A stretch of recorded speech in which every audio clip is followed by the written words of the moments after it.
So first है घर के काम। घर के काम तो हम सभी करते हैं, चाहे वो झाड़ू लगाना हो या फर्श पर पोछा लगाना हो या धूल झाड़ना हो या बिस्तर लगाना हो या घास काटना हो या कपड़े धोना हो, सभी करते हैं हम घर के काम। वैसे घर के कामों को इंग्लिश में कहा जाता है house hold chores. House hold chores मतलब घर के काम। जैसे फर्स्ट घर का काम है बिस्तर लगाना। बिस्तर लगाते हैं हम सबसे पहले सुबह उठ के, तो बिस्तर लगाना को इंग्लिश में कहा जाता है make the bed. Make the bed मतलब बिस्तर लगाना। जैसे बिस्तर लगाना मत भूलना, तो आप इस सेंटेंस को इंग्लिश में बनाएंगे don't forget to make the bed. और अगला है पानी डालना। पौधों में पानी डालना, ये भी हमारे घर के कामों में से एक है। वैसे पौधों में पानी डालने को इंग्लिश में कहा जाता है वाटर। वाटर कहा जाता है पानी डालने को इंग्लिश में। जैसे इसका एग्जांपल है पौधों में पानी डाल दो, तो आप इसे इंग्लिश में बनाएंगे water the plants. Water the plants मतलब पौधों में पानी डाल दो। और घास काटना, आपके घरों में जो लॉन होता है उसकी घास काटना, तो घास काटना को इंग्लिश में कहा जाता है मो। मो मतलब घास काटना। जैसे इसका एग्जांपल है लॉन की घास काट दो, तो आप इसे इंग्लिश में बनाएंगे मो द लॉन। मो द लॉन मतलब लॉन की घास काट दो। और नेक्स्ट घर का काम है धूल झाड़ना। धूल झाड़ना अलमारी की या कमरे की, तो धूल झाड़ना को इंग्लिश में कहा जाता है डस्ट।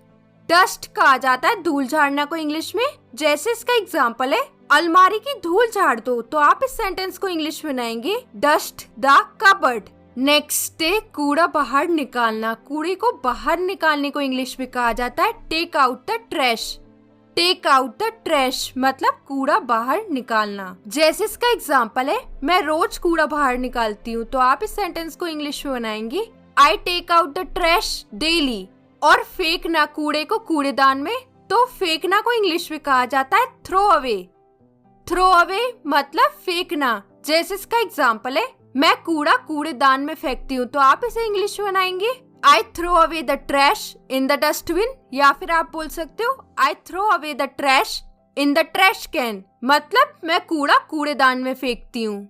नेक्स्ट है टेबल लगाना। टेबल लगाने से मतलब है सब कुछ रखना टेबल पे, टेबल को अरेंज करना, प्लेट्स रखना, चम्मच वगैरह रखना, इसे कहा जाता है टेबल लगाना। वैसे टेबल लगाने को इंग्लिश में कहा जाता है सेट द टेबल, या फिर आप बोल सकते हो ले द टेबल। जैसे इसका एग्जांपल है टेबल लगा दो, तो आप इसे इंग्लिश में बनाएंगे सेट द टेबल, या फिर आप बोल सकते हो ले the table.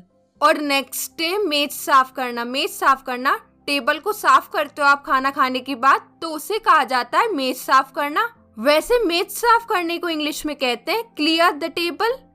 Clear the table मतलब मेज साफ करना। जैसे इसका एग्जांपल है कृपया मेज साफ कर दो, तो आप इस सेंटेंस को इंग्लिश में बनाएंगे प्लीज क्लियर द टेबल। और नेक्स्ट घर का काम है बर्तन धोना। बर्तन भी धोते हैं, तो बर्तन धोना को इंग्लिश में कहते हैं do the dishes. Do the dishes मतलब बर्तन धोना। जैसे इसका एग्जांपल है मैं बर्तन धो रही हूँ, तो आप इस सेंटेंस को इंग्लिश में बनाएंगे I am doing the dishes. Next है पोंछना। पोंछना टेबल को या फिर बर्तनों को पोंछना, तो पोंछना को इंग्लिश में कहा जाता है वाइप।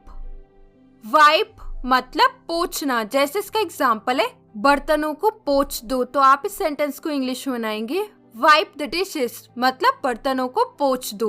और अगर आपको ये वीडियो पसंद आ रहा है तो अभी इस वीडियो को लाइक कर दीजिए, क्योंकि आपके लाइक से मुझे मोटिवेशन मिलता है आपके लिए और भी वीडियो बनाने का। तो अभी इस वीडियो को लाइक शेयर जरूर कीजिए और चैनल को भी सब्सक्राइब कीजिए। और नेक्स्ट घर का काम है झाड़ू लगाना। झाड़ू लगाना फर्श पर, तो झाड़ू लगाना को इंग्लिश में कहा जाता है स्वीप। स्वीप मतलब झाड़ू लगाना फर्श पर। जैसे इसका एग्जांपल है फर्श पर झाड़ू लगा दो, तो आप इस सेंटेंस को इंग्लिश में बनाएंगे sweep the floor. Sweep the floor मतलब फर्श पर झाड़ू लगा दो। और पोछा लगाना फर्श पर, तो पोछा लगाने को इंग्लिश में कहा जाता है मॉप। मॉप मतलब पोछा लगाना। जैसे इसका एग्जांपल है फर्श पर पोछा लगा दो, तो आप इस सेंटेंस को इंग्लिश में बनाएंगे mop the floor.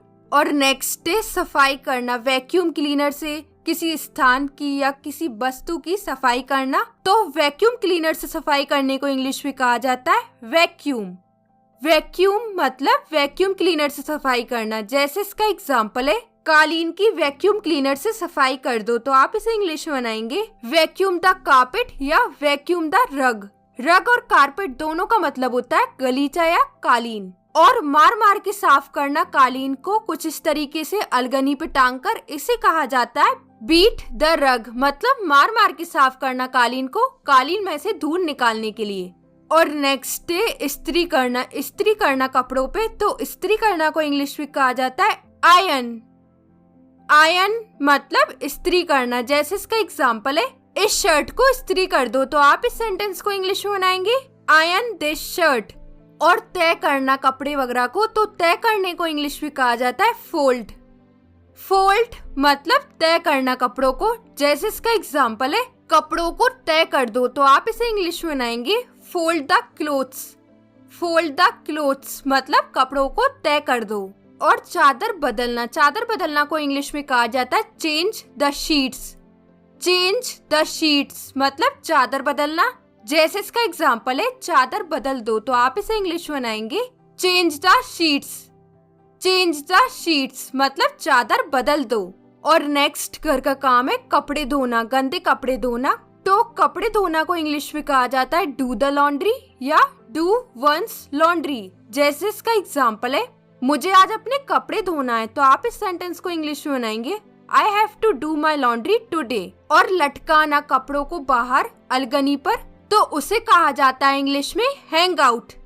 Hang out मतलब बाहर लटकाना अलगनी पर। जैसे इसका एग्जांपल है, कपड़े बाहर अलगनी पर लटका दो या डाल दो, तो आप इसे इंग्लिश में बनाएंगे hang out the clothes on the clothes line, मतलब कपड़े बाहर अलगनी पर लटका दो या डाल दो। और निचोड़ना कपड़ों को, तो निचोड़ना को इंग्लिश में कहा जाता है रिंग आउट।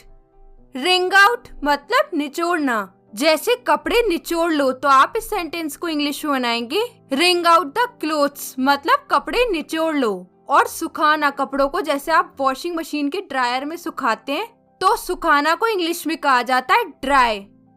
ड्राई मतलब सुखाना। जैसे इसका एग्जांपल है, अपने कपड़े सुखा लो, तो आप इसे इंग्लिश में बनाएंगे ड्राई और क्लोथ्स मतलब अपने कपड़े सुखा लो। और साफ करना धूल हटाने के लिए या फिर धब्बे हटाने के लिए, तो उसे कहा जाता है क्लीन। क्लीन मतलब साफ करना। जैसे इसका एग्जांपल है, चूल्हा साफ कर दो, तो आप इसे इंग्लिश में बनाएंगे clean the stove. Clean the stove मतलब चूल्हा साफ कर दो। And the last one is खाना बनाना या खाने पकाने को इंग्लिश में कहा जाता है cook.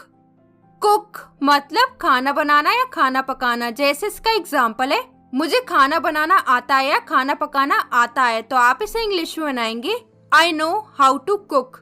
That's it for today's video. और मुझे कमेंट सेक्शन में इन दोनों के आंसर लिख के बताइए। और ये वीडियो आपको कैसा लगा, अपना कमेंट में फीडबैक जरूर दीजिएगा। मैं मिलती हूँ आपसे एक नेक्स्ट वीडियो में एक नए टॉपिक के साथ। Till then take care, keep practising.